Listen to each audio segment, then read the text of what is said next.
Alhamdulillahirabbil alamin. Asyhadu an la ilaha illallah wahdahu la syarika lah wa asyhadu anna Muhammadan abduhu wa rasuluh. Allahumma shalli wa sallim ala Muhammadin wa ala alihi wa sahbihi ajma'in. Rabbi shrah li sadri wa yassir li amri wahlul 'uqdatam min lisani yafqahu qawli. Asbahna ala fitratil Islam wa kalimatil ikhlasi wa ala dini Nabi Muhammadin sallallahu alaihi wasallam wa ala millati abina Ibrahim hanifan wa man Bapak, ibu-ibu, para jamaah keluarga besar kaum muslimin rahimakumullah. Alhamdulillah kita bersyukur kepada Allah Subhanahu wa taala. Di pagi ini kita diberikan oleh Allah kemampuan bisa melaksanakan salat subuh secara berjamaah. Kemudian kita lanjutkan dengan kajian subuh ini. Besar harapan kita mudah-mudahan Allah memberikan tambahan berkah untuk kehidupan kita. Jika kita akan beroleh kehidupan yang baik untuk kehidupan kita dunia ini, lebih-lebih untuk kehidupan kita di alam akhirat. Baik, para jamaah, pada kesempatan pagi ini materi yang akan kita kaji adalah al-ghazul fikri. Mungkin pernah dengar istilah al-ghazul fikri, perang pikiran. Kondisi perang kita pakai perang fikri.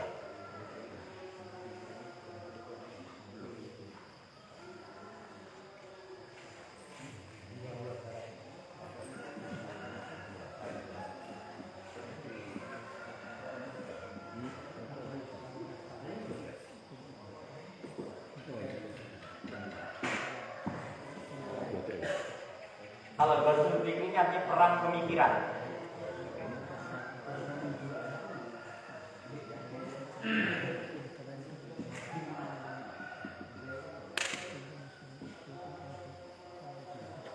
Saya akan tulis dulu ringkasan materinya. Musuh-musuh Islam.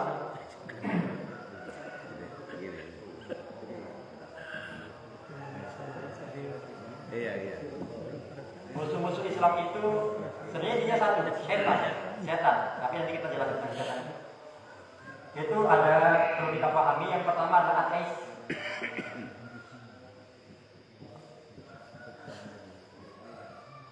Yang kedua Yahudi.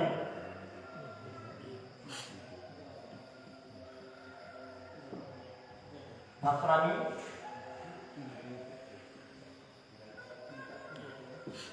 Orang-orang Muslim kalau zaman dulu orang-orang paganis ya, penyembah berhala ya, atau majusi ya.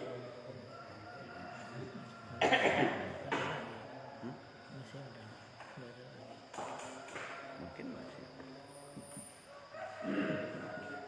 Satu lagi munafik, orang-orang munafik.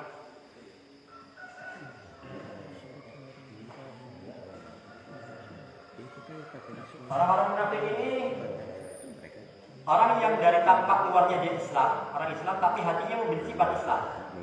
Ini orang munafik. Nah, ini Allah menyebut orang-orang ini ya, dalam Quran surah As-Sabah 34 ayat 31 32. Ini al-mustakbirun, orang-orang yang menyombongkan diri. Ya, al-mustakbirun.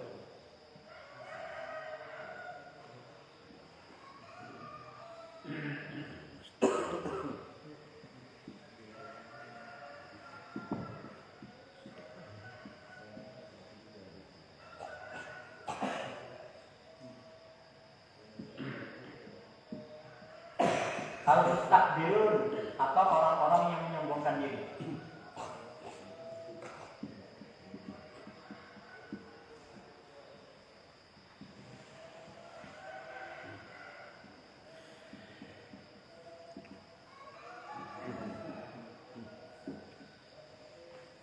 Sarana yang mereka gunakan, ya, sarana mereka gunakan untuk memerangi kita media.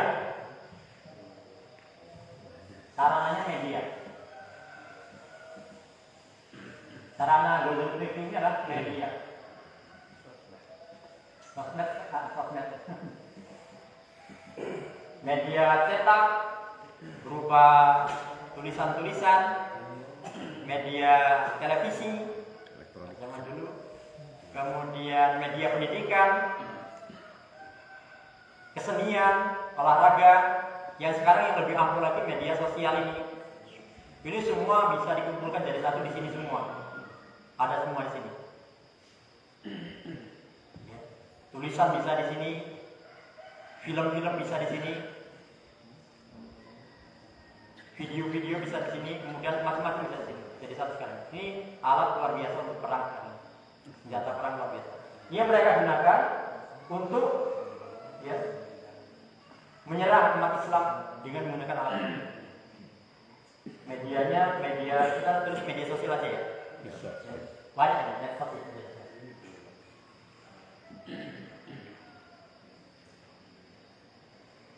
Siapa sasaran mereka? Allah menyebut al-mustad'afun. Korbannya namanya al-mustad'afun.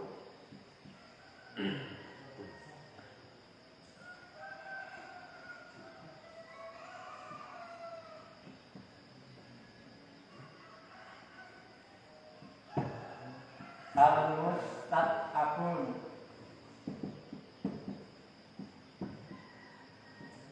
Orang-orang yang lemah. Atau orang-orang yang lemah.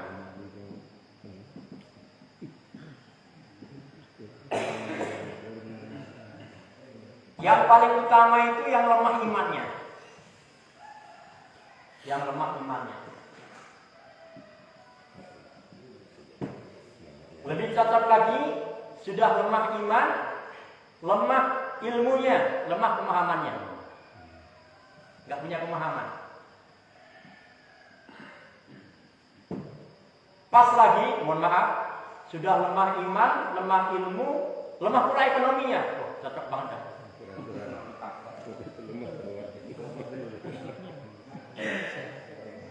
Oh, ini sasaran empuk banget bagi mereka. Apa yang mereka rusak? Pertama, akhlaknya. Yang kedua, pola pikirnya, fikrohnya, pola pikirnya, cara berpikirnya. Bahasa yang ini mindset ya, paradigma, cara berpikir, fikroh namanya. Bahasanya agak keren-keren dikit, mindset gitu. Kemudian apa lagi? Kepribadiannya rusak.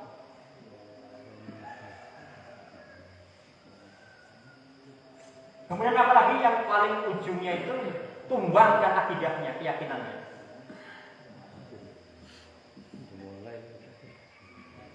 Sampai mereka murtad, keluar dari agama Islam. Selesai.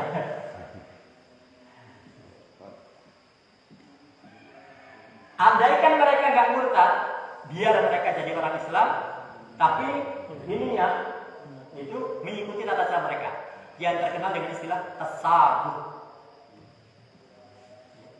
Berpenampilan seperti mereka. Ya, hancur dah pokoknya. Inilah program mereka. Quran surat Al-Baqarah 120. Walam tadorang kal Yahudi wala Nasara hatta tatabiyana. Orang-orang Yahudi Nasrani itu tidak suka sama kalian sebelum kalian ikut milah agama mereka. Dan andaikan orang itu nggak keluar dari agama Islamnya, nggak keluar dari agama Islam itu, tapi itu cukuplah tata caranya tadi itu, akhlaknya, cara berpikirnya, kepribadiannya, keyakinannya itu mengikuti mereka, itu sudah berhasil mereka. Nah, ini ringkasan daripada materi kita pada kesempatan pagi ini. Saya sering menyampaikan Bapak Ibu terkait dengan musuh Islam itu hanya satu sebenarnya, syaitan. Penjelasannya ini kan masih ingat dulu saya sampaikan Allah menciptakan malaikat, kemudian kemudian manusia.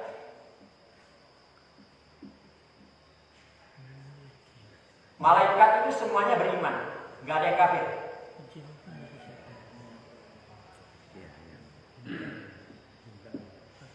Kalau jin, wa anna minal muslimuna wa minal qasidun. Di antara kami, Allah menceritakan dari sifat jin itu. Di antara kami ada yang iman, ada yang kafir.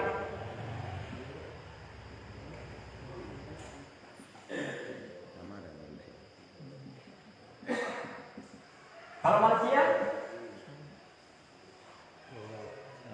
sama. Al-insan ayat 3.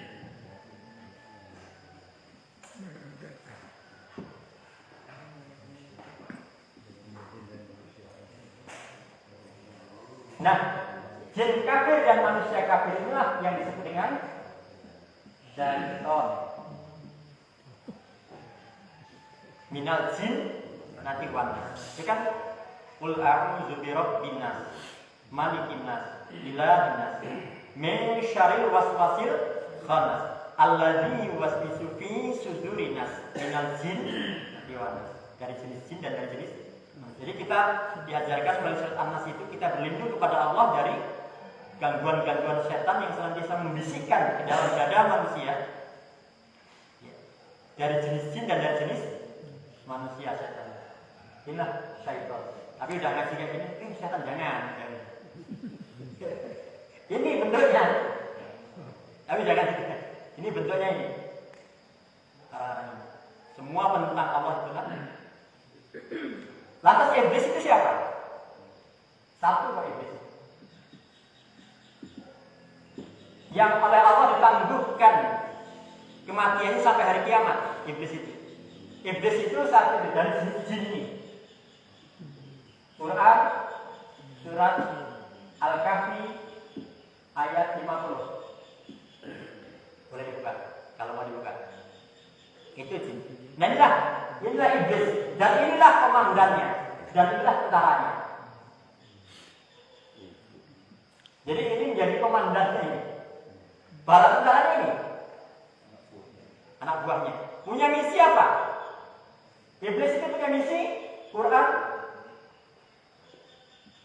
surat Al-Hijr 15:39. Qala rabbi bima aghwaytani la uzayyinahum fil ardi wa la ughwinahum ajma'in. Menyesatkan manusia. Ya Rabb, dia sudah berjanji di hadapan Tuhan, di hadapan Allah. Ya Rabb, karena Engkau telah tetapkan aku sesat, maka pasti aku akan jadikan sesuatu yang jahat, yang buruk itu nampak indah dalam pandangan manusia, dan pasti aku akan menyesatkan mereka semua. Itu sudah menjadi tekad iblis. Dan kita harus tahu itu. Orang yang nggak tahu bahwa hidup ini peperangan, jadi korban peperangan nanti. Sepanjang hidup ini kita peperangan, hak dan batil. Di mana hak itu diwakili oleh, kalau bahasa kita yang lebih mudah itu, di dalam diri kita aja sudah ada peperangan antara fa'amu fujuraha wa taqwaha. Untuk lebih mudahnya orang-orang zaman dulu ini kalau yang haknya itu malaikat gitu kan. Nah, yang satunya iblis gitu bahasanya. Jadi pertempuran.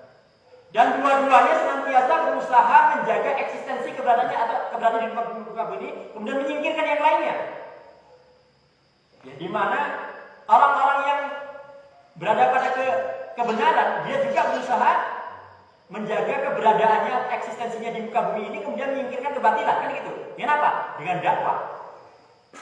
Dakwah ini kan bagaimana kita menjaga eksistensi kebenaran ini, kemudian menyingkirkan kebatilan. Begitu juga para hizbus syaitan ini, kelompok-kelompok setan ini juga berupaya mereka yang menghilangkan kebenaran, kemudian kebatilan tetap eksis.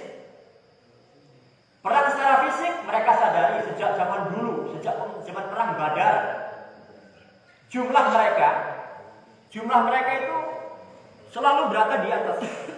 Persenjataan lebih hebat. Perang Badar 313 dari pihak kaum muslimin lawan 1000 kaum musyrikin.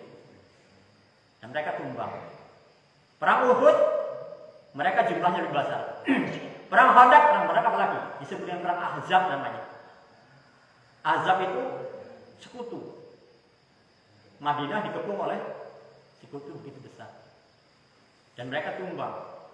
Sejak zaman dulu, ya, perang secara fisik, jumlah al-haq itu lebih sedikit dan persenjataannya selalu di bawah. Nah, mereka mengubah strategi. Sampai sekarang, ya, Zionis, Hamas, mereka canggih. Bahkan sekutunya, pamannya itu luar biasa. Pamannya kan? Nah, cara yang ampuh bagi mereka, serang pemikirannya. Kalau pemikirannya sudah rusak, nanti jadi ini semua mereka. Kalau sudah jadi ini, orang Islam benci orang Islam. Jadi kalau sudah serang pemikiran, jadi kayak gini semua, udah tinggal nonton aja mereka. Yang cakar-cakaran sama-sama umat. Gara-gara yang satu dizaharkan bismillah, yang satu tidak dizaharkan, pindah masjid. Satu kunut, yang satu enggak. Satu kunut, satu enggak kunut, bangun masjid baru. Itulah ini dengan perang pemikiran. Al-Ghazul Fikri. Baik, kita jelaskan ya teman-teman. Sampai sini tadi kita pahami ya. Jadi komandannya satu iblis ini yang punya misi adalah menghancurkan atau menyesatkan manusia, kemudian bala tentaranya setan-setan dari jenis jin dan manusia. Jadi jin ini beranak pinak kayak manusia juga, beranak pinak dan mati juga. Yang ia agak mati sampai hari kiamat iblis. Quran surat Al-Kahfi ayat 50. Baik Bapak Ibu, inilah yang harus kita pahami musuh-musuh. Ya, ini yang harus kita pahami bahwa mereka ini yang Allah sebutkan dalam al-mustakbirun. Al-mustakbirun itu orang-orang yang menyombongkan diri ini selalu berusaha, ya, agar supaya rusaklah pola pikir manusia itu. Umat Islam itu.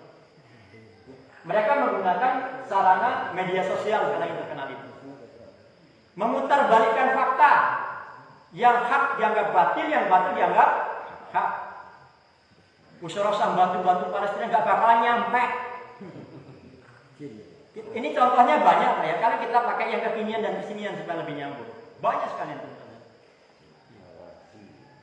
Padahal bagi umat Islam, bagi orang yang beriman, nyampe nggak nyampe, yang penting begitu saya nyumbang, pahala sudah. Itu saja prinsip kita. Memang kita harus selektif pilih lembaga-lembaga yang amanah. Tapi kalau seandainya kita gampangnya ngomong itu, udah yang penting saya mengharapkan pahala dari Allah. Begitu dikasih nyampe nggak nyampe, urusan yang nyampaikan. Pahala sudah dicatat oleh Allah, gitu saja sudah. Maka nggak usah dipikirin orang-orang kayak gitu, nggak usah dengerin. Bikin lemah saja yang semacam itu. Itu masuk Ghazul Fikri. Allah itu ngapain repot-repot ngurusin yang di sana, sedangkan di sini aja kita masih banyak masalah. Itulah Ghazul Fikri namanya. Supaya kita lemah, supaya kita nggak mikirkan saudara kita. Jadi babak semacam itu perlu kita antisipasi dengan begitu. Saya pernah ngaji. Saya ngaji berangkat di satu tempat di rumah ini.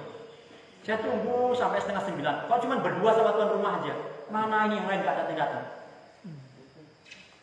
Kemudian saya ditelepon, kok belum nyampe juga? Loh, kok belum nyampe di mana? Saya sudah sampai. Loh, kan sekarang ngaji di sini katanya. Loh. Jadi saya rupanya terjadi salah komunikasi yang sudah kumpul di tempat sana, di rumah sana, saya sama rumah sini. Terus kata si tuan rumah, gimana nih udah bikin bakso segala macam? Udah nggak sah. Itu ada anak-anak latihan marawis di masjid, udah kirim ke sana aja, sedekahkan ke sana, sama pahalanya. Sesuatu yang sudah dipulangkan, nggak usah merasa, waduh udah dibikin kayak gini, kecewa, nggak usah kecewa, berikan saja, itu sudah berpahala kita. Kita ke sana aja. Jadi kalau orang yang nggak ngerti kayak ini, besok keluar dari grup.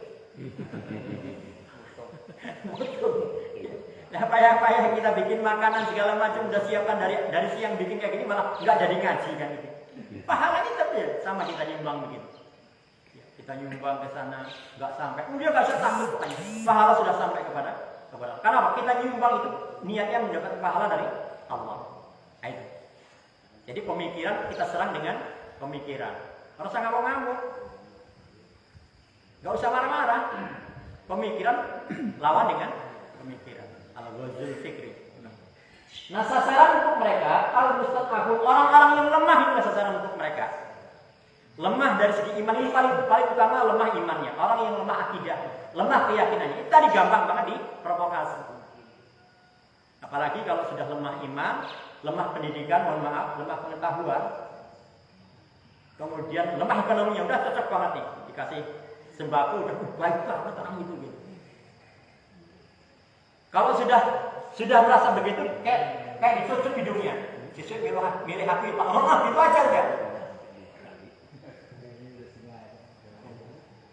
Ini contoh-contoh yang kekinian ya sebenarnya banyak contohnya gitu kan, ya, supaya gampang nyambungnya yang kekinian. Dikasih apa? Dikasih bungkusan yang isinya cuma amplop yang isinya, dia udah lulus aja. Ini orang-orang yang lemah imannya, lemah ilmu dan ekonomi. Sehingga gampang banget dia ditukar akidahnya. Tapi yang paling utama itu adalah kekuatan akidah. Sebab orang walaupun dia mohon maaf bodoh, walaupun dia miskin, kalau dia kuat akidah enggak bisa. Lah, saya belum pernah sampaikan walakal barok ya, kesetiaan dan pengingkaran. Kalau sudah begitu, nanti ya orang-orang al-mustad'afun ini, orang-orang yang lemah ini, ya, ini nanti gampang banget dia memberikan loyalitas, kesetiaannya, kecintaannya kepada. Jadi orang-orang Islam jangan, orang-orang Islam kok loyalnya banget sama pihak sebelah. Nah, sasaran utamanya yang mereka rusak adalah nama akhlak mereka.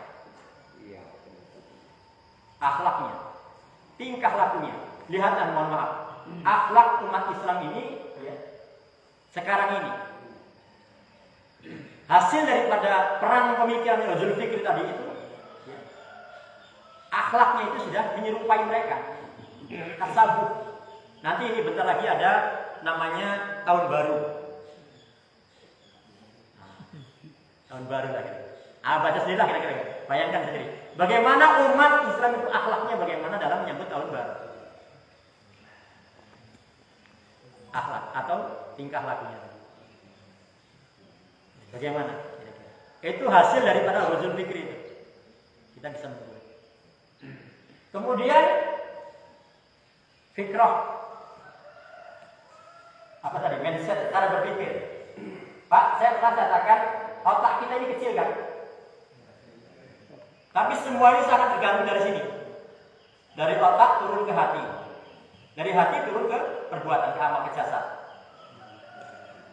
Apa yang ada di sinilah di dalam otak ini yang akan menimbulkan sebuah keyakinan, menimbulkan perasaan, dan dari perasaan, dari keyakinan akan menimbulkan sebuah amal atau perbuatan.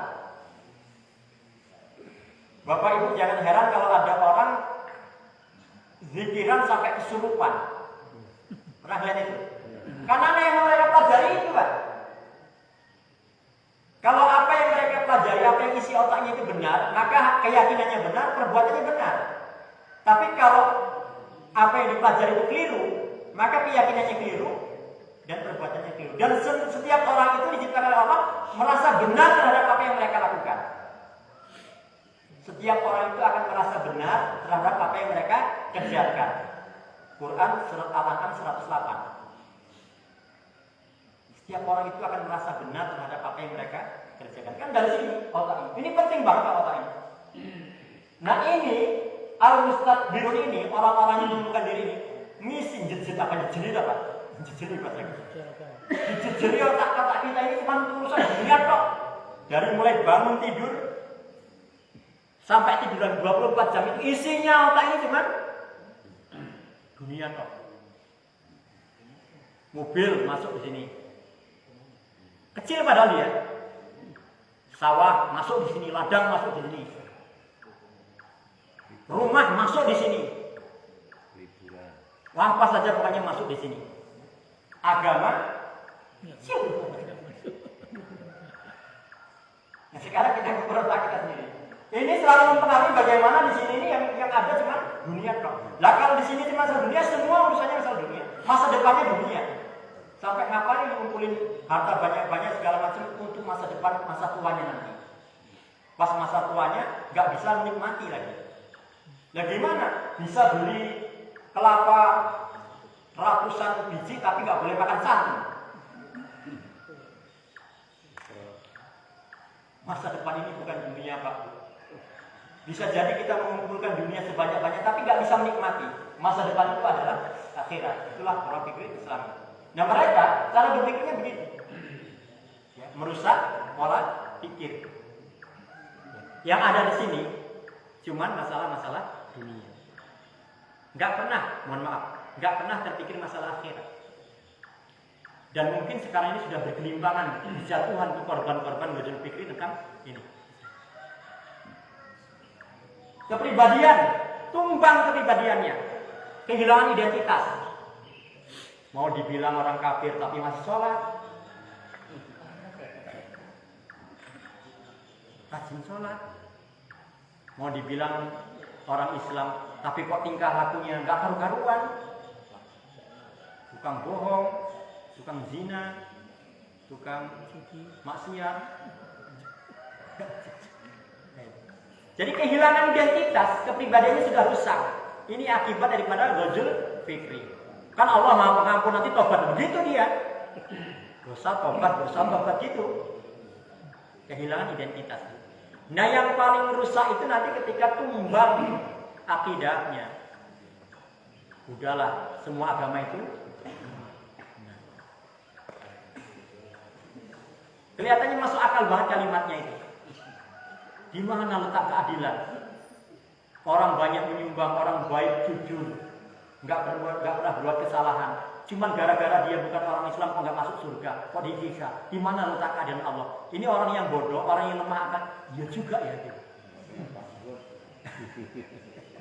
Masuk akal banget ya. Gimana ya? Orangnya baik banget, ya, jujur, suka nolong orang. Masa dibilang kafir, kasihan amat mereka, gitu kan? Nanti nyakiti hati mereka, udah macam-macam itu. Pokoknya diolah kata-kata itu manis banget, seolah-olah itu benar kata-kata itu. Pertanyaan itu terlambat, Pak. Pertanyaan itu terlambat, itu sudah ditanyakan dulu oleh istri Rasulullah SAW, Aisyah. Nanya sama Rasulullah, ya Rasulullah, masa iya? Kayak gitu tadi lah kira-kira. Orang baik segala macam, masa masuk neraka? Gara-gara gak iman. Turunlah surat Al-Furqan.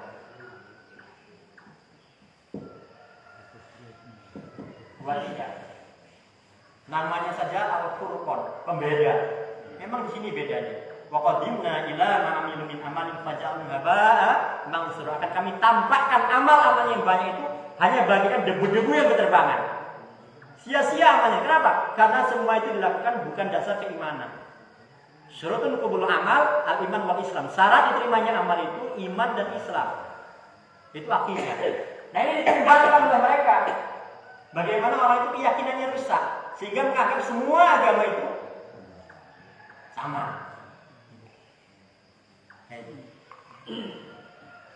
Yang salah itu Hamas.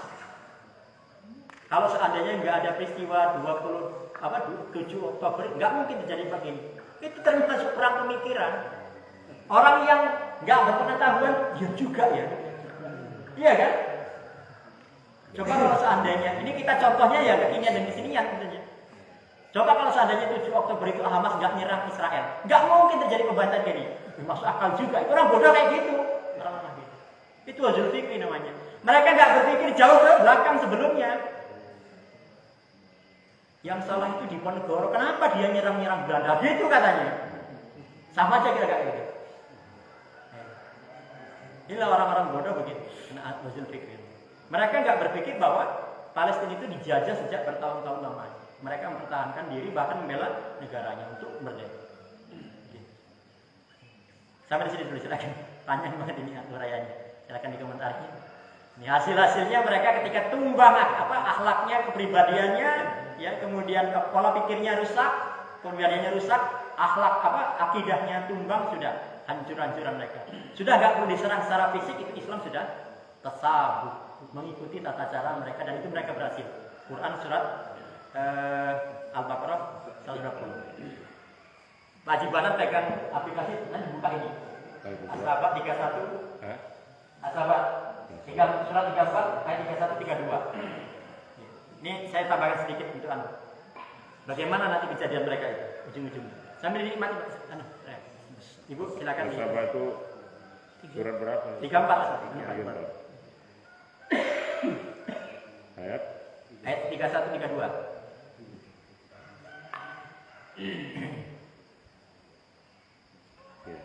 Ya.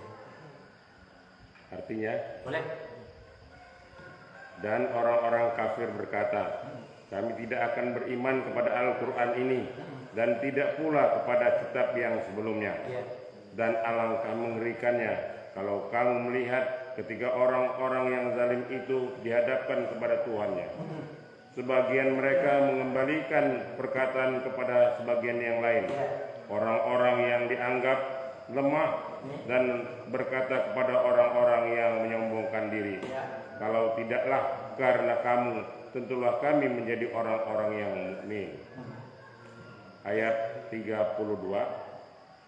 Orang-orang yang menyombongkan diri berkata kepada orang-orang yang dianggap lemah, kamilah yang telah menghalangimu untuk memperoleh petunjuk. Kamikah bukan kamilah, kamikah. Kamikah yang telah menghalangimu untuk memperoleh petunjuk setelah petunjuk itu datang kepadamu. Tidak, sebenarnya kami sendirilah orang-orang yang berbuat. Ya, kami sendirilah. Ya. Sebenarnya kami sendirilah orang-orang yang berbuat dosa. Siapkan Al-Baqarah 167-nya, Al-Baqarah. Nah, ini saya jelaskan, kami siapkan. Ternyata nanti di akhirat nih, Pak. Al-Mustad'afun ini, orang-orang yang lemah ini bertengkar nih. Antara pemimpin dengan pengikut ini bertengkar nanti. Ayat ini menjelaskan begitu. Kata si yang orang yang lemah ini, begitu dilihatkan oleh neraka azab itu, kan alangkah mengerinya gitu kan. Begitu dilihatkan oleh Allah itu azab yang mereka semua akan diazab semua itu. Lihat neraka, mereka berkata, gara-gara kamu ini. Al-Mustad'afun ini nyalahkan Al-Mustad'birun di 31. Gara-gara kamu saya ini, gara-gara ikutin kamu saya ini jadi kayak gini nih. Apa jawabnya tadi yang di 32 jadi? Nah, salahkan dirimu sendiri lah. Ngapain kamu jadi ikut saya kayak gitu? Jadi bertengkar, Pak. Yang sekarang ini mereka baik-baik aja gitu. Bahkan ini kadang-kadang nyanjung gitu kan. Yang ini, yang lemah ini. Nyanjung gitu. Gara-gara sering dikuculin apa bantuan segala macam itu. Mereka menyalahkan. Mereka saling bertengkar. Gara-gara saya ngikutin kamu. Loh, kamu ngikutin? Loh, kamu namanya ngikutin saya. Gini bahasa-bahasa kita kayak gini kira-kira. Jadi mereka saling bertengkar. Antara Al-Mustad'afun dan Al-Mustad'birun ini bertengkar mereka itu. Saling menyalahkan. Ya jangan salahkan saya, kamu dulu sendiri yang mau ngikutin saya, cuma tak kasih 200.000 aja kamu milih saya, begitu bahasanya gitu.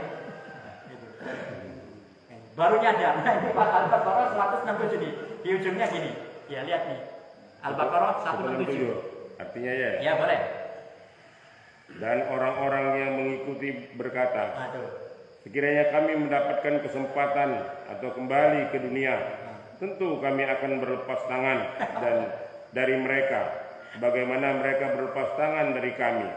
Demikianlah Allah memperlihatkan kepada mereka perbuatan mereka yang menjadi penyesalan mereka, dan mereka tidak akan keluar dari api neraka. Terlambat, sadarnya udah terlambat. Dia katakan, andaikan saya bisa pulang ke dunia, saya nggak bakalan ikuti dia gitu katanya. Tapi udah di sana nggak mungkin lagi balik ke sini lah. Gitu bahasa kita gitu.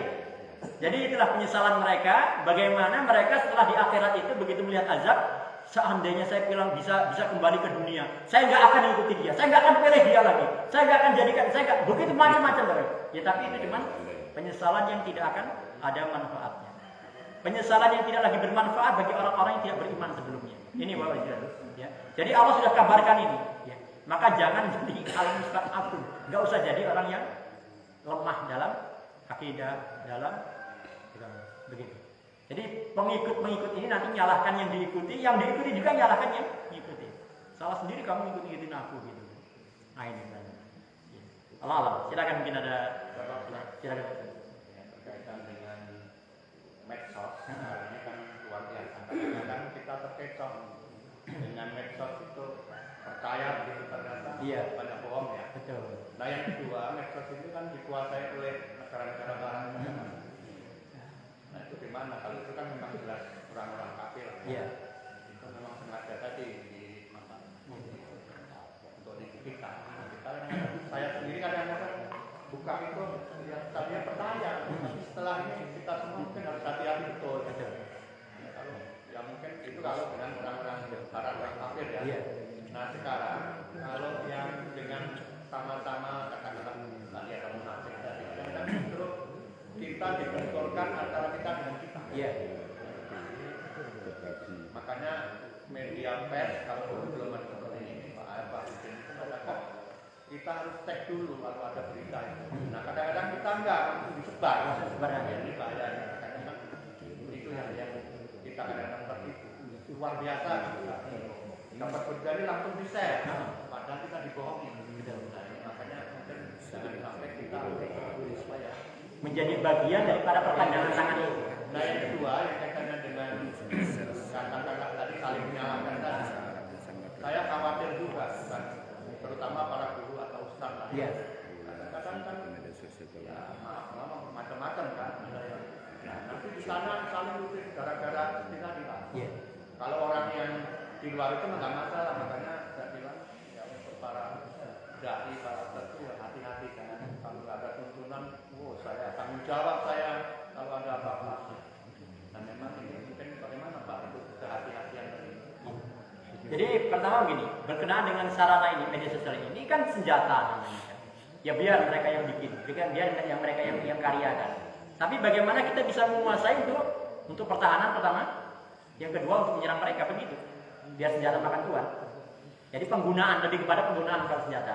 Tapi kalau yang bangsanya ibu-ibu, bangsanya bumbu masak, minuman itu yang boykot saja itu. Ya. Jadi yang bangsanya kayak gitu itu bukan senjata, itu nggak usah dibeli. Ya. Jadi alhamdulillah ulama sudah memberikan fatwa semacam itu. Paling enggak kita nanti di hadapan Allah punya hujah. Saya nggak bisa ke Palestina, saya nggak bisa kembali. Perjuangan yang bisa saya lakukan adalah memutus sebagian daripada pendapatan mereka. Itu ada listnya, baik sudah ada ya, sudah punya semua listnya ya. Itu. Nah itu yang bisa kita lakukan itu. Nanti ada bisa di hadapan Allah. Tapi kalau untuk yang ini, media sosial ini senjata, nggak apa-apa dibeli. Dalam rangka untuk menyerang mereka. Kalau Rinsola berjuang menyerang apa? Maka isu. Aqua ya nggak bisa itu. Maka hal semacam itu,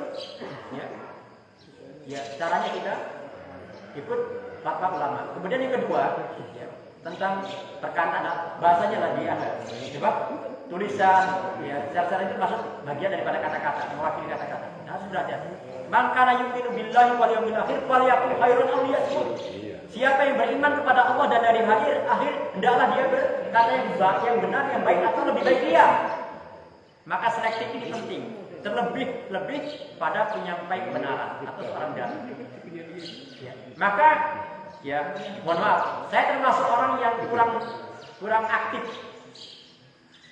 kurang aktif di media sosial. Karena saya merasa nggak punya keahlian. Saya takut banget. Bapak mungkin saya tetap tergabung di saya tetap mencintai grup-grup itu.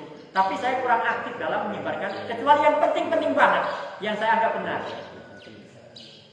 Apalagi kalau sudah muncul perdebatan itu, yang saya hindarkan betul. Saya berhati-hati begitu. Ya.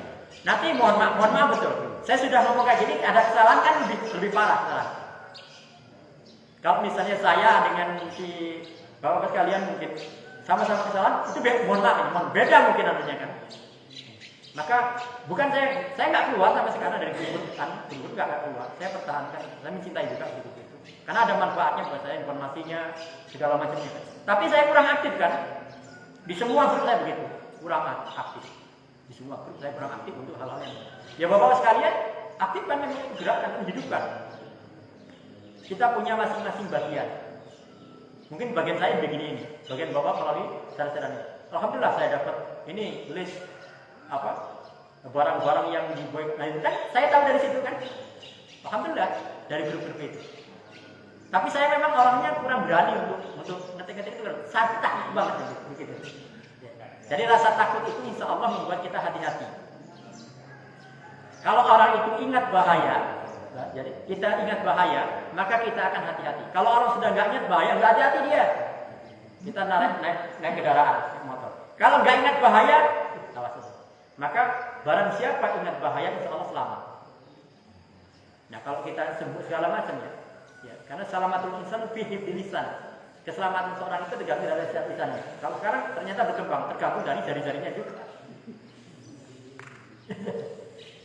Ada itu yang marah-marah gara-gara ketika ini ada juga itu marah-marah. Akhirnya keluar grup kan begitu aja. Jadi keselamatan seorang itu dengan lisannya, ternyata jari-jari ini sekarang ini sangi-sanginya mewakili daripada lisan. Nah tapi ketika itu kita ketik sesuatu yang benar, kemudian itu sangat luar biasa pahalanya. Jangan sampai lemah. Kemudian gara-gara dengar kajian saya besok grupnya sepi, enggak.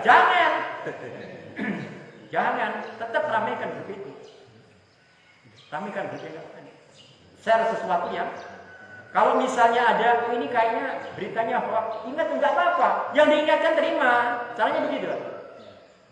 Ini kita share kalau sesuatu kan yang belum jelas kan kita akan share kan. Nah disitulah bisa jadi bahan diskusi, tempat diskusi grup itu. Kata si temannya, enggak ini berita lama dan ini ternyata ya hoax. Terima yang saya tadi, jangan ngotot nanti. Jangan nanti malah debat. Ya itu. Jadi share kemudian rasa persaudaraannya kuat. Jadi syaratnya dalam grup itu, karena ini insya Allah ini satu grup ini satu fikroh. Mohon maaf, beda kalau grup sekolah. Sedikit menambahkan tuh. Yang membuat bingung ini satu hal. Kan MUI sudah mengeluarkan fatwa kepada kita dengan berbagai macam produk dari katakanlah Yahudi itu yang memang seharusnya kita boikot. Kita tidak terlalu sulit untuk memboikot itu. Artinya kalau kita katakanlah bumbu masak segala macam kan kita tinggal ganti dengan bumbu-bumbu tradisional kita. Tapi ada satu hal yang mungkin kita kurang menyadari juga gitu Ustaz ya. Sarana yang kita gunakan untuk menyebarkan boikot itu sendiri adalah produk mereka. Bahkan aplikasinya punya mereka. Instagram, Facebook, WhatsApp itu kan punya mereka. Gitu ya. Jadi sebenarnya pada saat kita menyebarkan boikot itu sendiri, kita memperkaya mereka. Iya kan? Bahkan kita menyebarkan berbagai macam isu tentang kita di grup-grup itu, sebenarnya tiap satu klik jari kita itu memperbesar mereka. Katakanlah seperti Facebook, WhatsApp itu kan punya Mark Zuckerberg, ya, yang memang dia sudah jelas-jelas di dalam komitmen dia bahwa dia adalah pendukung Yahudi, pendukung Israel. Jadi sesungguhnya setiap kita menyampaikan satu pemikiran kita, katakanlah lewat WhatsApp, Instagram dan Facebook itu sebenarnya tetap memperkaya mereka, bahkan jauh lebih besar dari sekedar membeli rinso dan roiko. Nah ini maksud saya coba perlu kita renungkan bersama gitu ya, bagaimana cara kita. Nah, artinya kalau kita semua se-Indonesia ini memboikot WhatsApp aja Pak, itu luar biasa ruginya mereka. Ketimbang kita hanya sekedar memboikot Royco atau dan lain-lain. Nah ini maksud saya coba kita lebih perdalam lagi pemahaman kita tentang itu. Jadi seperti bahasanya Pak Haji Darwin ya, barangkali udah pakai HP jadul aja dah. Kan kira-kira begitu. Karena WhatsApp itu sendiri sebenarnya memperkaya mereka Pak. Instagram dan lain-lainnya itu. Jadi setiap satu klik itu berapa rupiah uang kita keluarkan untuk mereka tanpa kita sadari. Wallahu a'lam. Baik, terima kasih. Ini masukan yang bagus. Ini pendapat yang bagus. Nah, cara begini. WhatsApp segala macam itu, Instagram, kemudian Facebook itu senjata buatan mereka. Kemudian penyedap rasa minuman itu makanan produk mereka. Paham dulu ini? Ada senjata, ada makanan. Selama ini dua-duanya kita pakai. Dua-duanya kita pakai. Dan memberikan keuntungan buat mereka. Besar banget. Ininya kita pakai, kita beli, ini juga kita pakai. Nah, kata ulama, jangan membeli produk-produk Yahudi. Yang dimaksud yang ini, hapuskan ini. Maka akan mengurangi amunisi mereka. Gunakan ini untuk menyerang mereka. Jangan nggak dipakai ini. Begitu. Walaupun memberikan keuntungan buat mereka, tapi ini sudah kita kurangi. melemahkan mereka juga. Bisa dipahami kan? Tetap kita pakai Pak untuk menyerang mereka. Sekarang gunakan ini, beralih ke produk-produk dalam negeri. Gunakan ini. Kalau pakai habis jadul payah Pak Darwin. Mau ngirim WhatsApp, mendingan pecel, mendingan cendol, itu payah kita. Datang ke rumah satu persatu kita nanti malahan. Cukup dengan satu grup. Sekarang kita pilih cendol, misalnya gitu kan. Jadi gunakan senjata itu untuk menyerang mereka. Nah, ini kan ini ada jenisnya Pak, jenisnya tetap halal Pak ya. Cuman kita nggak boleh. Jadi fatwa ulama itu kita nggak boleh membuat. Jadi jenisnya tetap halal.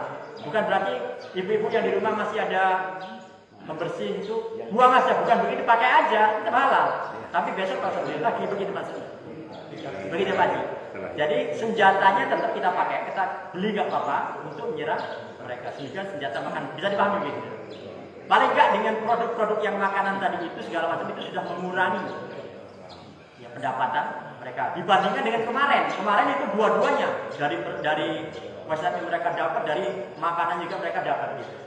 Paling nggak sudah melemahkan mereka dari satu bidang. Tapi jauh lebih besar Ustaz. Artinya begini, dalam sebuah survei hasil mereka dari penggunaan senjata itu tadi, Ustaz ya, itu jauh lebih besar dari makanan yang kita boikot. Nah ini maksud saya yang perlu kita pikirkan kembali gitu. Maksudnya seperti apa cara kita mengatasinya, karena ternyata senjata mereka yang kita gunakan juga untuk senjata kita gitu Ustaz ya. Jadi setiap kita menggunakannya itu memberikan income buat mereka. Income yang sangat besar untuk mereka gitu Ustaz. Sehingga sampai dalam sebuah rilis katakanlah majalah yang menyatakan bahwa income terbesar itu, Mark Zuckerberg itu kan sudah ribuan triliun itu Ustaz. Jauh lebih besar daripada keuntungan. Tapi saya tidak menyatakan bahwa tidak memboikot makanan itu Ustaz. Tapi maksud saya, begitu kita menggunakan senjata mereka untuk senjata kita juga, itu semakin membuat besar. Itu dalam sebuah survei. Makanya saya katakan wallahu a'lam. Ya, ini yang jadi dilema gitu loh buat kita gitu loh Ustaz. Ini memang sebuah fatwa gitu yang harus kita ikuti. Ya, harus kita ikuti. Tapi sesungguhnya ini kok jadi ini kita gitu loh Ustaz ya, berat juga gitu. Ya memang keadaannya begitu, kondisinya begitu. Dan kita nggak ada pilihan, belum ada pilihan lain. Karena kita belum bisa. Kalau kita bisa bikin aplikasi sendiri ya hebat itu. Mantap. Nah itu, mungkin ke sana kita berpikirnya. Nah itu. Sekarang itu yang bisa kita lakukan, paling nggak kita mengurangi, melemahkan mereka dari segi pendapatan yang makanan tadi. Iya, dari makanan. Baik, itu. Dan kita bersyukur, berterima kasih kepada ulama sudah memberikan fatwa, karena itulah solusi yang bisa kita lakukan. Selama ini kita ingin ke Gaza, ingin ke Palestina kan gitu kan, nggak mungkin kan itu kan. Nah ternyata kita bisa melakukan sekecil apapun, cuman dengan memboikot itu kita itu nanti ada hujah di hadapan Allah. Ya Allah, saya berpihak pada saudara-saudara saya di Palestina. Saya benci dengan para penjajah gitu bahasanya gitu. Nanti di hadapan Allah. Kenapa? Siapa yang tidak menolong ini Yaumul Furqan, Pak. Peperangan itu Yaumul Furqan, hari pembeda. Kita duduk di sini ya, ini berada pada pihak mana, kita ini Allah sudah tahu. Allah sudah tahu. Ya. Sekecil apapun itu posisi kita sekarang ini. Posisi kita berada di mana? Dan nanti di hadapan Allah, orang-orang yang tidak membela Palestina, saya yakin di hadapan Allah tidak akan dapatkan pertolongan nanti di Yaumul Akhirat. Nauzubillah. Silakan Ibu, ada yang tanya ada? Iya, silakan.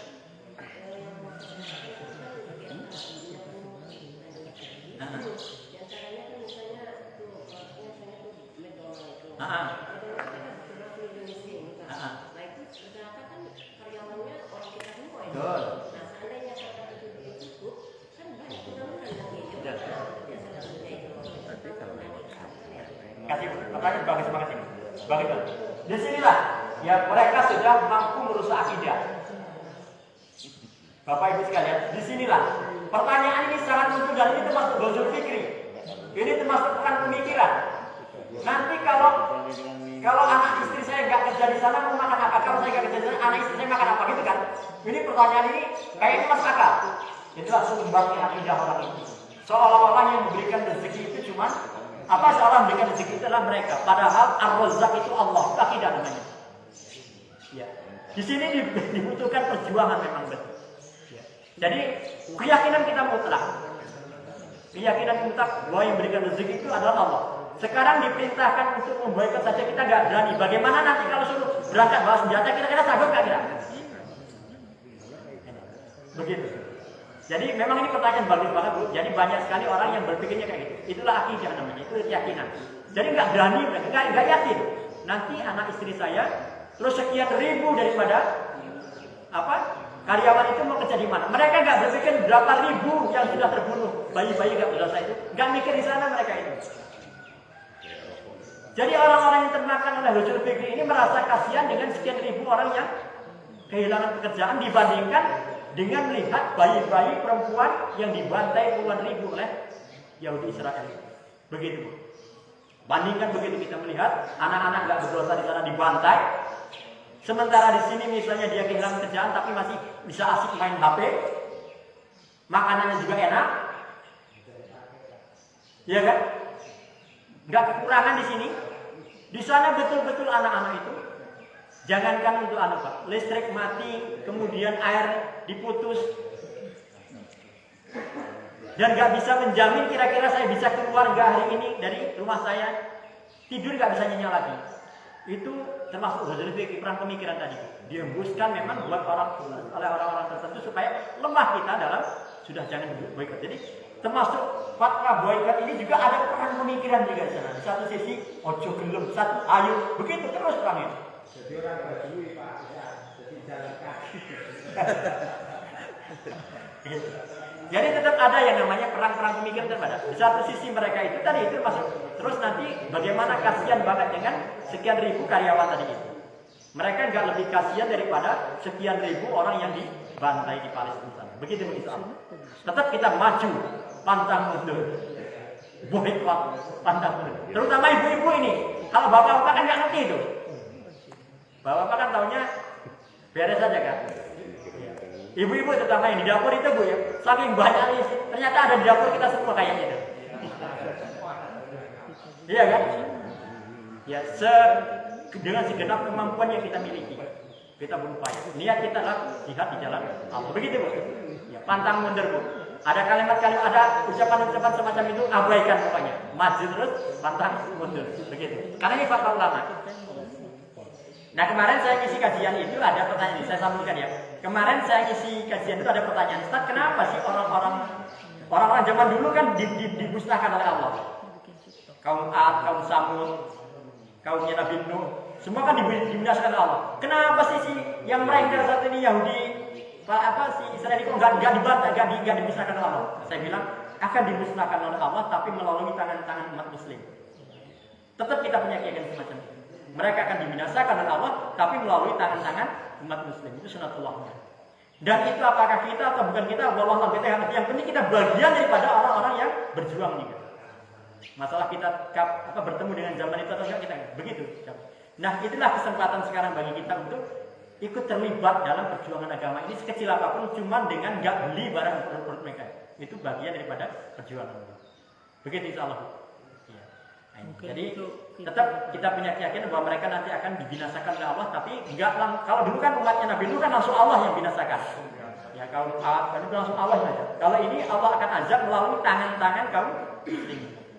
Kapan waktunya ya Allah kita nggak ngerti. Gitu. Yang penting kita bagian daripada orang-orang yang memperjuangkan agama Allah, dan termasuk ya perang-perang pemikiran ini termasuk sesuatu yang harus kita lawan juga dengan pemikiran. Begitu insyaallah. Masih ada? Ya mungkin ini Pak, saya teringat kisah yang Nabi Ibrahim waktu dibakar antara cicak nah itu lagi dengan burung itu tadi kan? Dengan semut. Burung yang menyiram mengambil burung pipit yang menyiramkan air ke yang begitu besar kan bersama cicak itu, bahwa ngapain kamu nggak bisa akan memadamkan api? Nah, cuman kan saya menunjukkan saya di pihak mana? Mungkin di situ mungkin keterpihakan sekecil apapun peran kita di situ, nanti jadi hujah kita ke Allah bahwa kita menggunakan salah. Bagus banget itu kisah-kisah itu semacam itu. Jadi paling enggak nanti di hadapan Allah saya itu ada pada pihak yang mana. Ya kalau secara logika nggak masuk akal, masa burung mau nyiramin api besar, jadi nggak mungkin padam. Ya biar Allah yang memadamkan. Hanya Allah yang bisa memadamkan. Gitu. Jadi bagus juga ini semacam ini prinsip namanya. Ya kadang huzur pikir ini kalau kita nggak kuat jadi lemah juga akhirnya. Cuman karena mungkin banyak burung kecil-kecil yang ini ada panik juga. Sunatullah saja itu. Ya mungkin ajakan daripada MUI itu adalah mengajak burung yang kecil-kecil itu biar menyerbu itu, maksudnya Kewajiban. Sama-sama nyiram. Sama-sama nyiram. Nah, ini bisa Kalau saya juga. memandangnya kewajiban ulama memberikan solusi buat orang-orang kecil seperti kita ini. Apa yang bisa kita lakukan? Gitu. Jadi saya melihat ini solusi. Apa yang bisa kita lakukan ketimbang saya kirim saya ke Palestina, malah kaya nanti di sana kita. Inilah yang bisa kita lakukan. Ke sana malah bingung nanti, wong yang mau di sana pulang aja kepayahan kok malah. Gitu kita. Kalau saya menanggapnya ini solusi. Kata ulama itu solusi, sesuatu yang bisa kita lakukan dan ini sangat bagus banget. Nah. La ikraha fi din, enggak ada paksaan dalam beragama. Cukup ya, insyaallah ya. Satu. Saya kan usahanya warung. Ya. Apa yang dikatakan MUI itu kan ada Rinso, Proigo. Nah itu kita kan punya stok-stok untuk kita jual. Habisin dulu. Nah, itu kan banyak yang masih mau beli. Itu solusinya gimana? Kalau kita di sekarang kita udah nggak belanja lagi lah yang ada itu gimana? Ya, ini bagus banget. Justru di sini ya, dalam kaitan ini yang paling utama itu warung ini sebenarnya. Ya, ketika warung ini nggak beli produk itu, tapi beli produk dalam negeri, kaitan pembeli itu mau beli ini nggak ada, milih ini pasti itu kan. Kuncinya di warung itu sebenarnya. Nah, bagaimana stok yang masih ada ya? Ya, terserah antum mau dijual halal. Kenapa? Itu jenisnya halal. Mau dibagi sedekah malahan gitu. Jadi silakan aja. Ya. Gak apa-apa itu. Yang barang-barangan, kenapa? Fatwa keluar sebelum antum beli. Ya kan? Jadi fatwa yang keluar itu Keluar itu kan kita otomatis setelah antum beli maksudnya. banyak gitu. Sekian bulan. Ya. Gak apa-apa. Itu ingat ya Bapak Ibu sekalian, itu jenisnya tetap halal ya. Cuman kan ada fatwa kita nggak boleh membelinya saja. Maka setelah ini antum jangan beli lagi barang-barang itu, ya ganti dengan produk yang lain. Kalau perlu produk Tapi yang ada itu kita jual masih bisa. nggak apa-apa. Nah itu maksud saya kan gitu. Kalau antum kirim ke rumah untuk sedekah lebih bagus lagi itu. Kalau saya. Ada yang salah. Jadi solusinya masih begitu. Nggak apa-apa yang sudah ada dijual, nggak apa-apa. Atau mau disedekahkan nggak apa-apa. Jangan kalau barang yang bermanfaat jangan dimusnahkan ya. Sayang ya. Misalnya mobil kemudian diambilkan. Ya. Ini yang harus kita solusinya. Sebenarnya kita meninggalkan produk itu tapi misalnya contoh mie ya. Itu udah banyak yang menawarkan produk lain yang nggak masalah. Nah, bagus itu. Kalau kita hanya berdebat begini begitu kan. Itu solusi. Kalau kita tidak boleh mie yang produk itu siapkan yang produk kita. Iya. Ini harus gerak cepat. Karena ternyata yang kita pakai semua itu kan juga baru nanti. Nah kan baru sekarang ini. Selama ini kita nggak tahu. Cuma solusinya yang penting kalau apa yang produksi kan kayak gitu. Alhamdulillah Muhammadiyah sudah memberikan solusi berupa mie gitu kan. Dan peluang ekonomi kan Ibdah kita mulai dari diri kita sendiri. Pakai Pak itu produk-produk ya, produk-produk hasil kita itu Allah. Allah ini ya, ini ya. Baik, ini mudah-mudahan ya. Kajian ini insya Allah mudah-mudahan bisa memberikan pemahaman yang jelas buat kita ya. Jadi ternyata perang itu bukan hanya fisik, tapi perang pemikiran yang perlu kita antisipasi. Ya, jangan sampai pemikiran kita jadi korban sehingga kita malah menunjukkan loyalitas kita kepada musuh-musuh kita. Ya. Al-alam kita tutup dengan doa majelis. Subhanaka wa bihamdika asyhadu an la ilaha illa anta astaghfiruka wa atubu ilaik. Assalamualaikum warahmatullahi wabarakatuh. Waalaikumsalam warahmatullahi wabarakatuh.